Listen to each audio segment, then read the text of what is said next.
Today on With the First Pick, we're back in Mobile, Alabama, day 2 of the Senior Bowl. Back here with Rick. No kisses today, Rick, apparently. No, we're over that. We're back into my old grumpy self sitting next to you after 2 days down here in Mobile. It's like when you go away from college, you come home for Thanksgiving, and you're happy to see your parents for about 15 minutes. Yeah, okay, see ya. I got to go. And also we're joined by Cooper Petagna, 247. Coop is in the house tonight. Yeah, good to be here. We're excited to have Coop here. He's been down here all week in Mobile as well. And I'm interested, Rick, to get Coop's insights because he's seen a lot of these guys since they were in high school, and they put grades on these young men in high school. And he told us earlier that Walt Nolan, who you and I spoke with, Walter Nolan, this morning, was the number 2 graded prospect at 247 his draft year. 2022. Yeah. So Travis Hunter was number 1. Drew Aller was number 3. So he was sandwiched right in between those. They got those right. Yeah. So, and Debo's Drew Aller's coming back to school for an opportunity to be QB1 next year, Rick. Yeah, because he's not QB1 this year. So good move on his part. It was a good 35 seconds. All right, before we get going, this is Rick's bit, but I'll ask Coop, since he's our guest. Yeah. How many days, Coop, until the 2025 NFL draft? 85, Ocho Cinco. This guy. My is high not school. messing around. Oh, wow. Yeah. Way to go. All right. Well, you took Rick's job. Thanks for coming, Rick. Okay. Wally Pipp. Wally I Pipp. got Wally pipped again.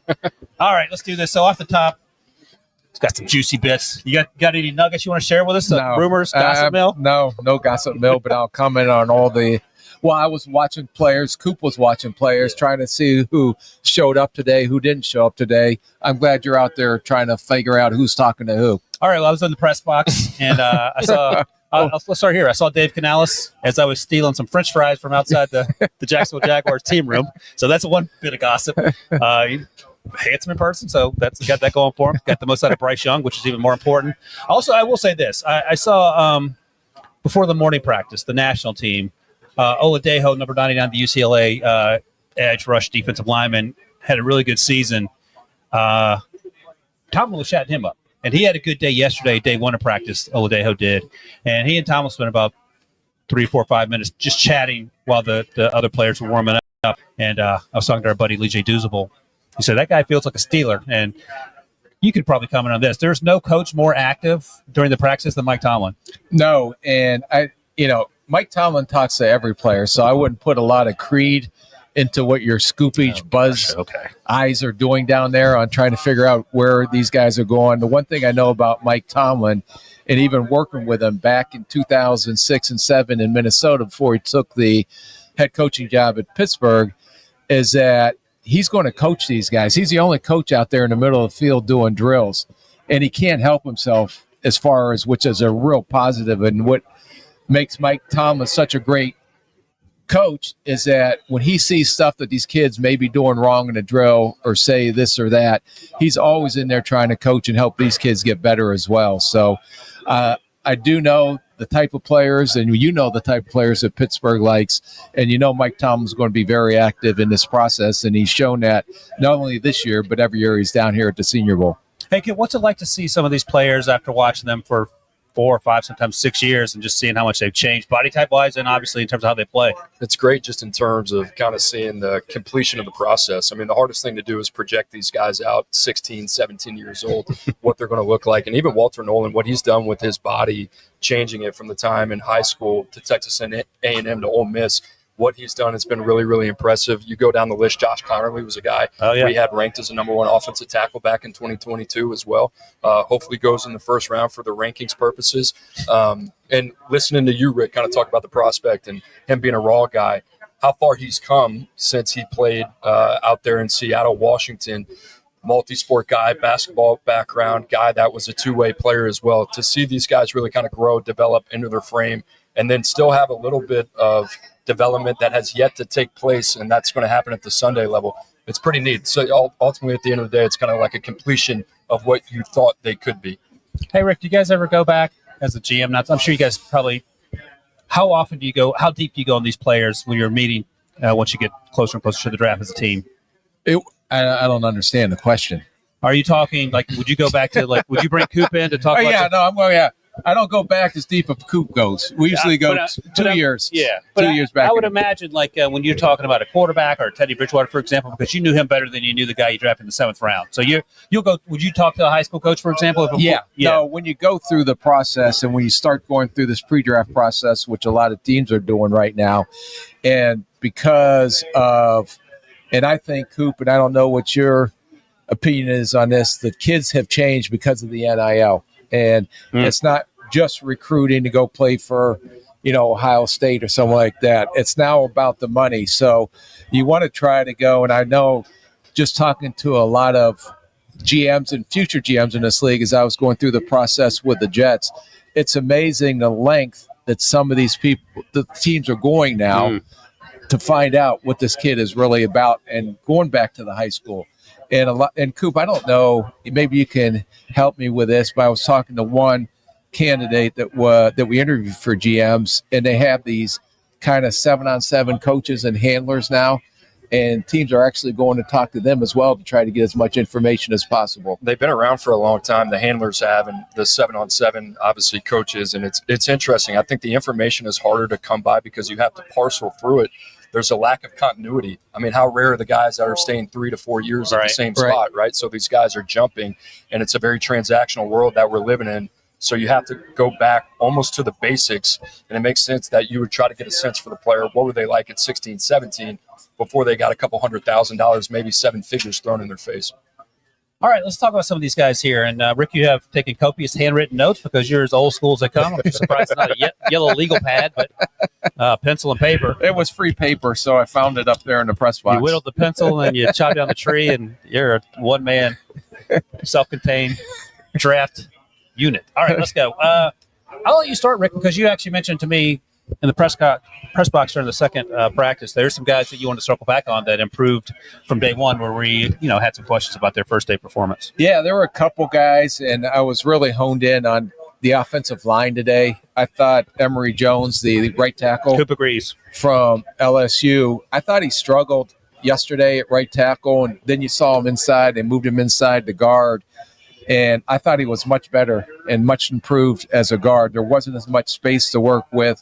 And the one thing that really stuck out to me was in the team period, the run game, he has taken dudes and walked them back, to the second level and finishing. And love to see the grit and toughness that I also saw with him. Jonah, you ready for this one? Have you practiced what's the pronunciation guide? You had it. Savuinia? Close. That's actually not bad. Savaini. Just quit when you had the first one. Coop, can you take a stab? Savanea, I believe. Yeah, okay. Maybe. Yeah, same thing. Right. Yeah, that's for Rick. Perfect. Yeah, for me. Right. You crushed it. Same. I am getting so much better at this with the names, but I would say this. Well, in my own mind, like everything else is in my own mind. But he was another one that I thought struggled at right tackle, not a great space player. But when they moved him inside the guard, he was a different beast in there. Mm-hmm. So the one thing that's really unique about coming down to the Senior Bowl and seeing these guys play multiple positions is to see these guys that may be good or adequate tackles, but they put him inside. In the way Jonah is built, I mean, I've never seen a guy with that lower body structure and how big a man he is.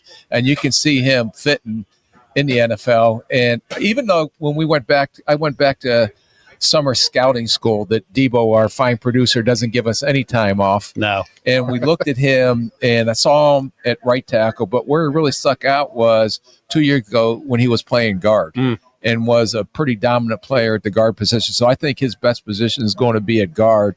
And some of the things, even with Emery Jones and Jonah, is that these guys are showing that they can be pretty unique players inside rather than at offensive tackle. So it's rare that, Rick's seen millions of players at this point. He fell in love with Byron Murphy's lower half when we had him at the combine. So Jonah's rivals Byron Murphy? He rivals, yeah. Well, okay. Yes. All right. That's a showstopper right there. I will say I noted that Emery Jones had a really good rep against I think team drills actually against Princely Umemielen, who we talked to earlier today. So that's just noteworthy. It's not the end of the world, just something that I wrote down there. You have any thoughts about the idea of, and you guys have been watching Emery forever as well, moving him inside or even Jones inside? Yeah, we had Emery, I think, floating around the top 100 when he came out, and we had him listed as a guard long term. That's what we thought. So he shows up at LSU. Him and Will Campbell, they start opposite of each other for 3 years, and I thought it stood out today. He's more at ease there, a little bit more natural with what he can do. Nastier in the run game as well. Yeah. I think he struggles to anchor at right tackle. So I love the position flex. Yeah, maybe you could get you out of the game at right tackle, but I think a long-term home is at guard. The thing that I'm learning with the transfer portal, with these guys that I think have the Sunday potential where their ceiling is the highest on the interior, if they can play tackle in college football, that's where they're going to play. That's where the value is. So It's funny to see these guys get here and they take on a whole new feeling. Yesterday you were talking about Gray Zabel. It's kind of the same feeling as well. Yeah. Clay Webb is a guy that I want to talk about. He was a highly touted guy, signed with Georgia, left, went to Jacksonville State, played a lot of guard, but he played some center today, and he looked really, really natural doing it. So I like the fact that the Senior Bowl, these postseason events, are working these guys a little bit, putting them in the best position to succeed. Hey, let me ask you this, Rick. If you see Emery Jones' agent at the combine, and he says you're just talking with him about his future, and he says, Coop, here comes the hypotheticals that make no sense, but go ahead and hang in there with these. I say ignorant hypotheticals that you're going to come up with. He's grumpy and he's hungry. I've never seen, and I've seen a grizzly bear before. We were the combine last year. We worked for about 12 hours straight. I've never seen a pizza get inhaled at 7 p.m. with the ferocity with which Rick inhaled that pizza. Pete Prisco was like, everyone stay away. He wouldn't let anyone near the table. And this guy was going Tasmanian devil on the pizza. I have a high metabolism. Well, what if you're talking to the guy or the agent? He says he wants to play tackle. Yeah, that doesn't happen. Again, your hypotheticals are out of the norm. If any player, and I've been in this for a long time, and say, hey, we're going to look at your tackle, but we think your best position is guard. 99.9% of the time, I'll play where I can help the team. At least that's what they're coached to do. But I've never came across I didn't know that. That's player that now maybe a quarterback back in the day that you were talking about making before these athletic quarterbacks became part of the NFL. Hey, we're going to try to make you a receiver or a running back. There was some bite back in that area, which deservedly so. They should bite back, but most of the time, not as much in other positions. See, I learned something. It took a while to get there, but thank you. Well, all right. I'm going to ask you. I'm not going to ask you a hypothetical. I'm asking you to use your brain. You have the second round pick. You taking Emery Jones or Jonas Savaiinaea to play right guard? Boy, that's a tough one there. I think the process will continue. Who I'm taking in the second round. Let's go ahead. And maybe at the bottom of the first. Stop it. I am talking Mr. Zabel from North Dakota State. Okay. I watched him today. He played left guard. He played center. He played right guard. And I would put him up there higher than Cody Mock, just grading Senior Bowl practices. Yeah. And I'm going to put up there with Barton. Graham Barton, first round pick. Yeah, Graham Barton, first round pick with Tampa. And Tampa took both those guys, and they started day one. I think if anyone takes Gray Zabel, they're going to get a day one starter. Yeah, that's a perfect case. And I was hoping that not hoping, I shouldn't say that. Wanted to see if, it was great. You were all fired up day one. Was there any drop off? Yeah. And to me, he just took it up another notch in day two. And I would imagine another thing you're looking for is that, you played Colorado in week one, but you're playing an FCS schedule. I want to see what that is like going against these dudes each and every day. Yeah, and FCF, FBS, SKS, whatever you want to call it, NFL, he's going to be a hell of a football player. Great. Did you guys have an opportunity to grade Gray coming out of high school? I'm going to have to go back and look. Yeah, I shot Andrew Ivins, our director of scouting on high school. I shot him a text, and I'm like, we're going to have to watch all of the North Dakota State offensive linemen going forward. We should have been doing that years ago.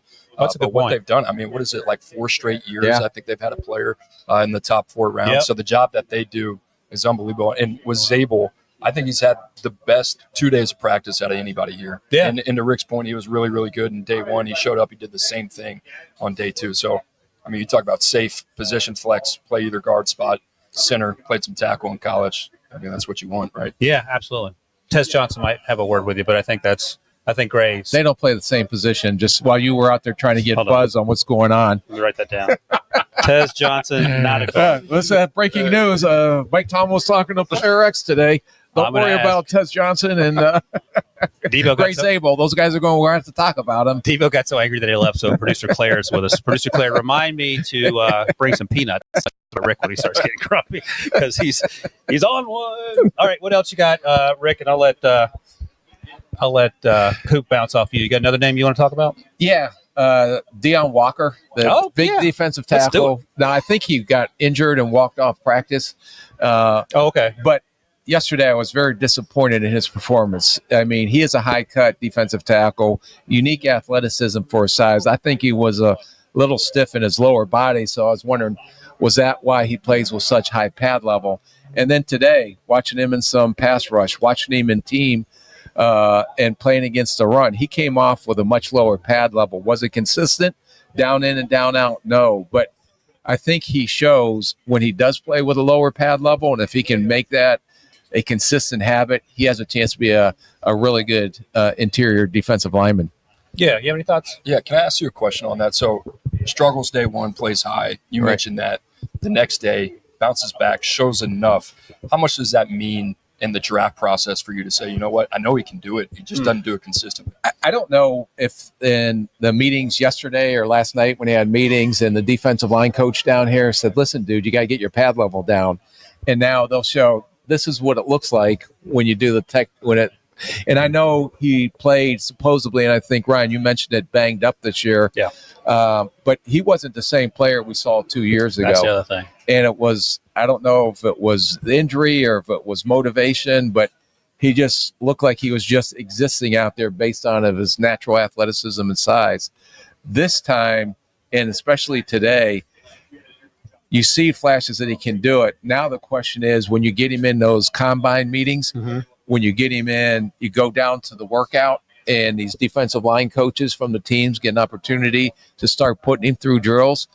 I think that's where you're going to find the answer. A guy that I thought played high and then started to play with a low pad level was the Alabama defensive lineman. Tim Smith? No. They came out a couple of years ago up in New England. Barmore. Who I thought had some stiffness through his lower body, but then all of a sudden he figured it out how to play with lower pad level and end up being, a pretty good defensive tackle in this league. And Deone Walker has first-round talent all day long. It's just a matter of when you're going to see it and how consistently, right? He is more consistent than the kid that came out of LSU last year. Remember the guy that with the unique size? I think he ended up Mason Smith. Going out second-round pick for the Jaguars. I think he's quicker twitch than Mason Smith is. I didn't recognize the way you pronounce his name. Yeah, Mason. I called him Mason because he had two A's, I think, in his first name. That's French. Right. Coop, if you didn't know. Louisiana, LSU, Mason. It all comes together. Any other guys on your list, Rick?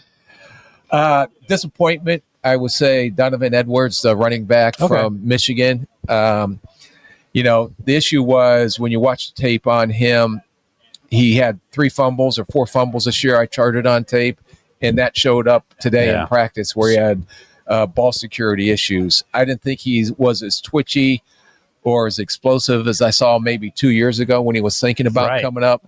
This is a very deep running back class. You have some guys with a lot of juice, and I just think he's starting to maybe kind of go the opposite direction and descend instead of ascend as he goes through this pre-draft process. Speaking of juice, I'll tell you a quick story about a guy who had a pretty good practice today. I'll tell Coop the story, and the folks listening and watching. Devin Neal, the running back out of Kansas, spoke with us this morning pretty early. And he's been a Lawrence, Kansas lifer, so he's interested and excited about getting out of town and just seeing other experiences. But he wears number 4 because he's a big Dalvin Cook fan. His dad's favorite player growing up was Adrian Peterson, was one of his favorite players. I said, hey, you know who drafted those 2 guys? He goes, yeah, the Minnesota Vikings. I said, no, do you know the GM? And he's like, no, that was a while ago. I said, this guy. And I told Coop the story earlier. I was telling Emery the story. And I've seen it before with you. Guys' eyes widen when they hear Justin Jefferson, Dalvin Cook, Adrian Peterson, Christian Darisaw for talking to offensive tackles. And like, oh, okay. This isn't just some guy being a jerk. This guy actually knows what he's doing. So, yeah, that was a fun story. And I thought Devin had a pretty good practice today as well. You got anything, Coop, you want to add? Yeah, I mean, a couple guys to me. Smaller IDL from Virginia Tech, second day in a row. I thought, flashed a little bit. Peebles. Yeah. Did some really good things. I think the Oregon guys, we talked about Connerly a little bit. Jeffrey Bassa, we recruited at Oregon, and was a guy that was a three-phase player. Had some production in the return game, was a receiver, played safety as well. I think ran around 11.1 in the 100-meter. You see that speed out here and what he can do. Very active player, a guy that was a safety coming out. He's had to learn the inside linebacker position. I think instincts are a little bit of a question at the time, but in terms of a speed and space athletic guy, he can do some really nice things. And then Eugene Asante, we haven't really talked about him, but I thought he kind of flashed one-on-ones, and that's a really hard drill for those linebackers. Yeah, Auburn, but he's done some good things. And hey, let me interrupt real quick just to ask you this question, Coop, because I know you, and you have to remind me of the young man's name. The Washington linebacker drafted by the Bills that you and I were talking about last night. Edifon Olufasio. How would you compare him to Bassa in terms of what they bring to an NFL team? I think Edifon is more instinctive in the box, and I think that's kind of where Edifon's game is played. Yeah. I think with Bassa, in terms of what he can do, he's kind of that height, weight, speed linebacker that you feel really comfortable with dropping in coverage and playing sideline to sideline. Now in the box, probably some more questions there with the physical stack shed ability, being able to get off blocks consistently. But a fun player and a guy that if you would have told me 3 or 4 years ago, whenever it was, he'd develop into what he's developed into, that would have been a dream scenario for us. I wonder, have you watched Bassa yet, the Oregon linebacker? No, but I want to talk about my guy, because if you're going to throw athletic linebackers out there, there was someone who really stuck out to me today, Coop, if you don't mind. Oh, go ahead. Go ahead. Jeez. We know whose show this is. I'm sorry, I've been away. I'm just you're catching up. Trying to catch up. Who you got? Nicholas Martin, the linebacker from Oklahoma State. Yeah. He, to me, watching today, was the most athletic speed linebacker in one-on-one pass coverage. Had a nice PBU. There were some of these running backs that I know they can stretch the field, and he stayed stride for stride with them. I don't know, watching him a little bit in the run game, I don't know how strong he is shedding and playing in line, but a guy that really stuck out from an athletic and coverage standpoint today was Nicholas Martin out of Oklahoma State. I'm going to mention some guys, and we don't. You're just a buzz guy. Me and Coop are taking over the evaluations. You just go ahead, go on some more. He is such a man. He's such a Game of Thrones. Like he's against you. Now he's for you. He's against me. You're making my head spin. I can't keep up. And again, let me give you a hypothetical. I won't give you the details, but I'll just say this is how I spent my morning. While he sat in the car, refused to go to the coffee shop. I had to go get him a coffee and an egg sandwich. So I was busy. Spoiled. So Rick and I talked to Walter Nolan this morning, and he left practice but came back. But he's a quiet young man, doesn't play quietly. We talked to Princely Umemielen, we talked to Devin Neal, and we talked to Kyle Kennard, also a very serious young man. I haven't had a chance to watch his practice yet, but I'm interested in doing that. But I certainly love the way he played in South Carolina. But a guy that we've been watching the last 2 days, and we spoke with yesterday morning, Rick, or you did, Mike Green out of Marshall. Yes. And he had the rep of the day, and against Josh Connerly, playing right tackle, I believe, in the one-on-one drills. And I was sitting with Lige Duzable to play defensive tackle. Fun fact, the first person to ever cut Rick, cut Lige was this man here, Rick. And you had cut so many people, you've forgotten about it when Lige brought it up. Lige had not forgotten. But I said to Lige, oh, Josh probably tripped, because sometimes your foot gets caught on the turf. He said he didn't trip, man. That was explosive. Yeah, but in defense to Connolly, I don't know how many times he's lined up right tackle. Oh, you think that could be? So all of a sudden, his footwork is different. His anchor is different. I mean, he's been on the left side, at least all the tape I've watched at Oregon. And you throw him over on the right side, and then, Mike Green is making a name for himself down there. And I'm not taking any away because he forklifted him. But wild. That is a different thing for a left tackle to go over to the right side. And if that's the first time, I can understand why his footwork and maybe his anchor wasn't all coordinated. It's like giving Donovan Jackson the benefit of the doubt playing against Penn State as left tackle week 1. Yeah. You wonder if it's a little bit of an outlier, because at least in the first 2 days, we've been talking about Mike Green, and the biggest question mark's been speed and power. Yeah. And then we see that, and it's like, whoa, but it didn't show up throughout any of the other reps. And I kind of wonder the same thing. Got him high, got him off balance. Give him credit, obviously, but same thought process kind of going through my head. All right, so you guys are forming an alliance. I'll be on the Mike Green side. I have to bring some backup tomorrow. I thought Central Arkansas Deone Walker played with a little power. Who was my comp for him? Yeah, it was a good one. Who was that guy? It's he doesn't pay attention. Anything I say, Coop. If I'm going to start telling you my comp. Tell him his comp. Yeah, all right. Brandon Graham. That was it. That was a good comp. That's right. Thank you. Because this kid came off with first step quickness. I know he doesn't have the ideal length that everybody's going to look for, but boy, can this kid get underneath the pads of bigger offensive linemen and walk them back with power rush. He did get engulfed some in the run game, but he plays with an extremely high motor. And he was dominant at Central Arkansas, and now he's starting to show up better than he did yesterday. Today, he took a step forward, especially in the one-on-one pass rush drills. Another name I had down here for flashing, and he had an opportunity for 2, maybe 3 interceptions in the first practice. Louisville cornerback Quincy Riley.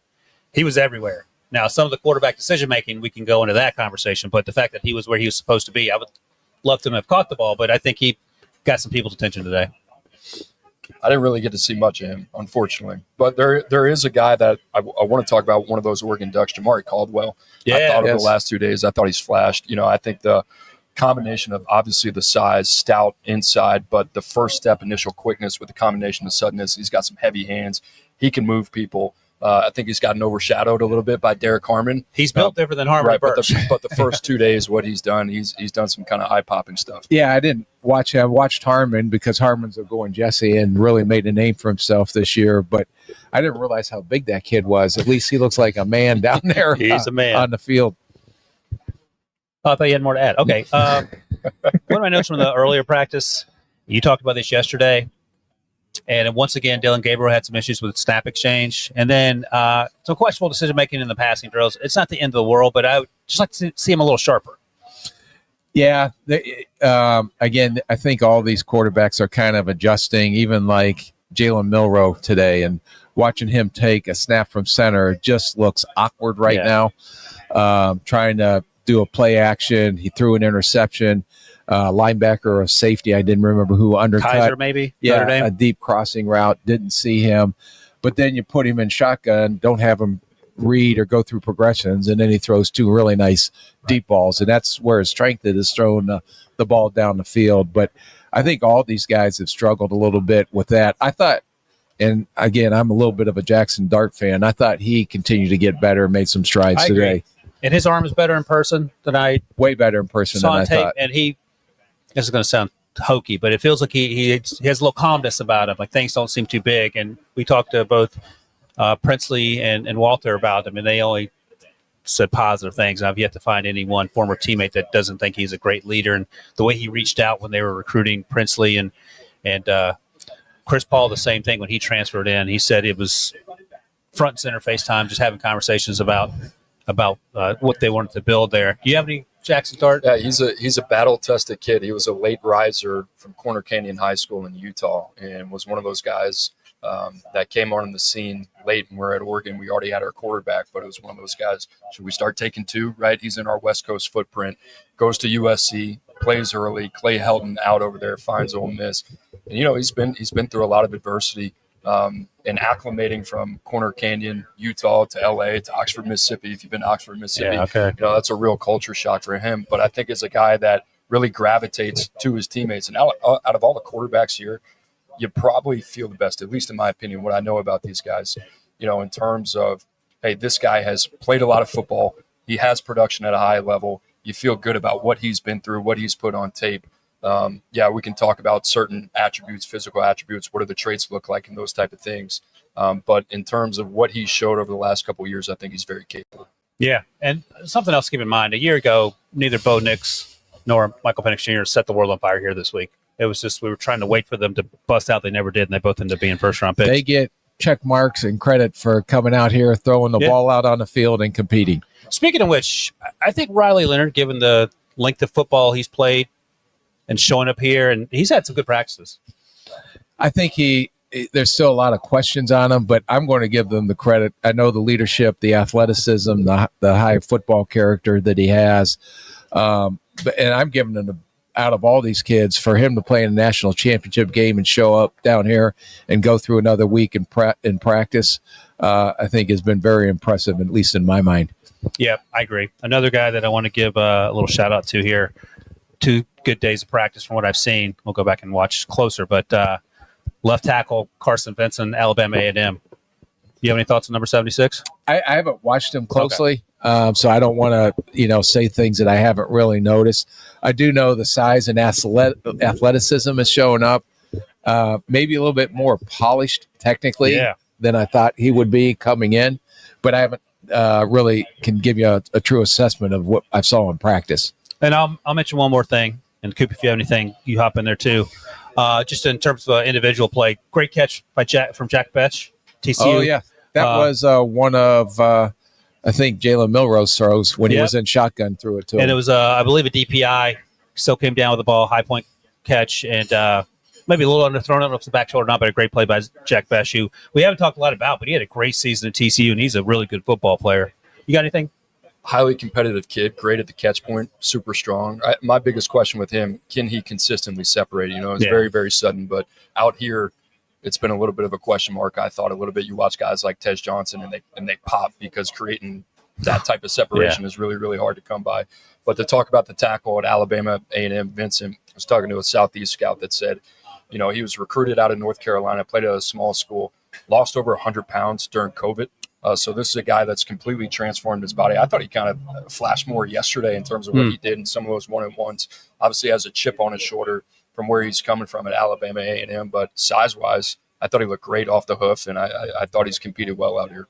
Yeah, that's an example of a guy, because sometimes, especially, Rick, would you agree, sometimes offensive linemen from smaller schools struggle more than a wide receiver, for example, because you're going up against, power four dudes? And nothing against small school coaching, but they don't have the time to work technically, because there's a lot of guys with unique physical traits or physical traits that can play in the NFL, but technically they're so far behind with their hand placement, their footwork, all of that, and they have a ways to go to catch up.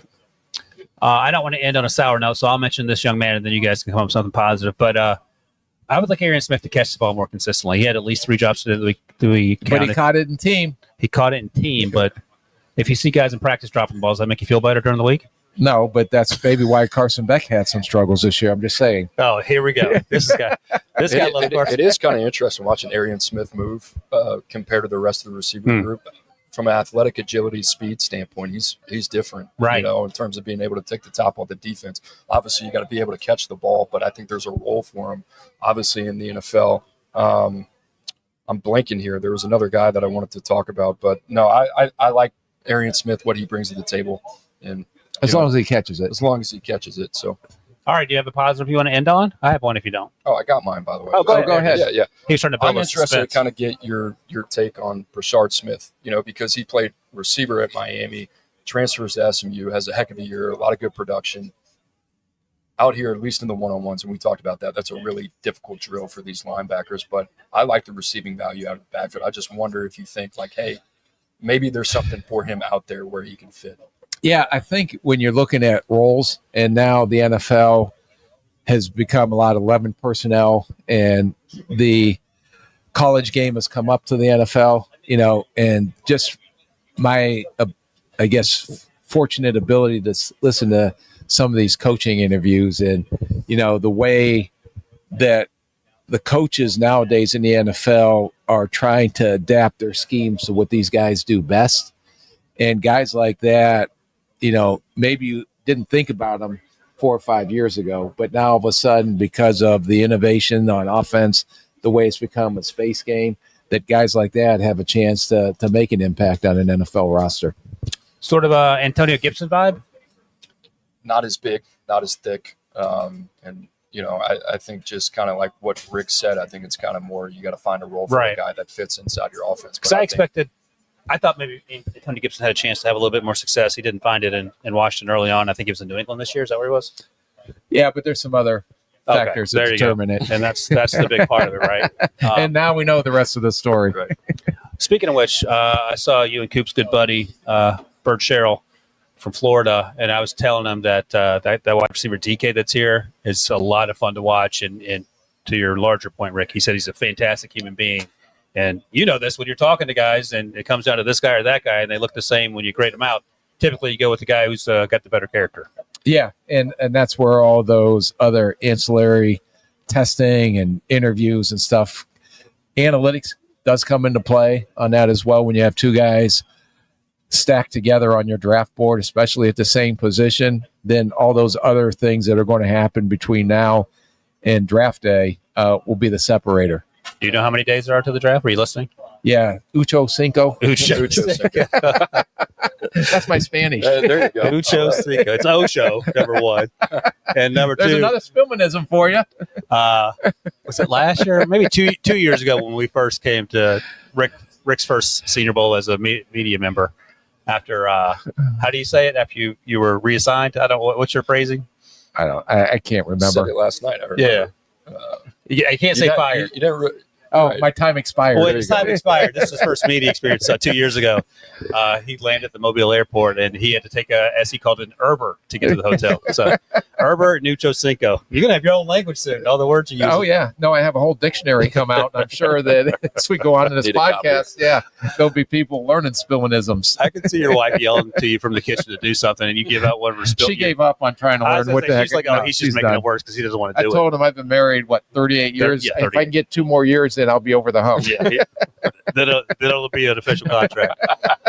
All right, look, I was going to end on this positive because this is a positive, and if you guys have one you want to add, go for it. Tez Johnson continues to make money.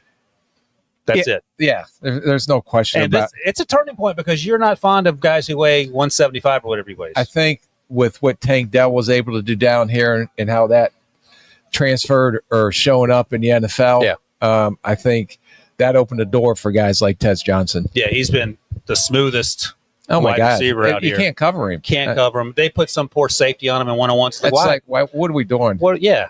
You might as well throw Ryan Wilson out there. I mean, it was that bad. At least you could be like, okay, this guy has no chance. This guy's trying to get a job. I understand my limitations. You got anything on the podcast or on the field? I was just going through the calculus of what you were going to say, and that checks out. I think, talking about the level of competition, I love seeing these guys, FCS, Group of Five, wherever it is, and I think Nagy and his staff deserve all the credit in the world, getting all these guys here that have the traits that NFL teams want to see. The kid from Toledo on the defensive line. I didn't mention him. He popped today. So I want to give him some credit. The other kid is the edge rusher from Boston College. I thought he's kind of flashed throughout the week in one-on-ones as well. So, we talk about those Group of Five schools, and I love that part of the evaluation process, digging in on the teams that do a tremendous job. And you got to give Toledo a lot of credit, man, because it seems like every year they have 1 or 2 or 3 of these guys that kind of show up. That's Donovan Ezaraku. It's Darius Alexander. Alexander. No, I was talking about the Boston College. Yeah, you got that right. Yeah. Very good. I've been working on my that's the Boston College kid. Ucho Cinco. Yeah, that actually shows up a lot as a pass rusher. I don't know if he can play the run on a consistent basis at the next level, but when you start classifying guys as DPRs, designated pass rushers, I think he's going to fit right into that category. I mean, James Houston's a great example for the Lions who showed up his rookie season. They used him to rush a passer, and he got after it. Yeah, so Darius Alexander, number 9, is the Toledo defensive tackle who had a great day as well. And he was one of our 5-star, which I still don't understand, but our 5-star reviews. Yes. People don't want to hear you talk about you don't understand it because we've told you 10 times what it is. I just do it to irritate you. You do. Yeah. And Debo. Yeah. You're like my wife. Yeah. But now if Claire is taking over for Debo, I'm sorry, Claire. I won't irritate you. I like Claire. All right. So 2 days in the books. Great to have Coop here. And hopefully we'll get Coop on some more as we get through this draft process for the next Ucho Cinco days. Day 3 tomorrow, Rick. We'll see how that goes. Is it Randy Moss Day tomorrow? Yeah. Ucho Quattro. Yeah, that's right. Randy Moss Day. Today was Ucho Cinco. Yesterday was Hines Ward. Who's 83? Who's your favorite 83? I'm just going day by day. Okay. Let me get through tomorrow. Who was your favorite Saints player growing up? Wow. 83, Keith Poole. Arizona State. You remember him? He's mentioned Keith Poole's name twice in 2 days. That's hard. Shout out Keith Poole. Probably out there somewhere watching. All right. That's it. The sun's come out. The shot's blown out, but that's okay. You get to hear Rick's lovely tone and happy demeanor. We're loving thanks for having Coop here as well. And Rick, we'll be back tomorrow. One more day before we take the with the first pick RV back home for a break before we get to the combine February 24th. Thanks to all you guys who watch and listen to the comment. We'll see you tomorrow.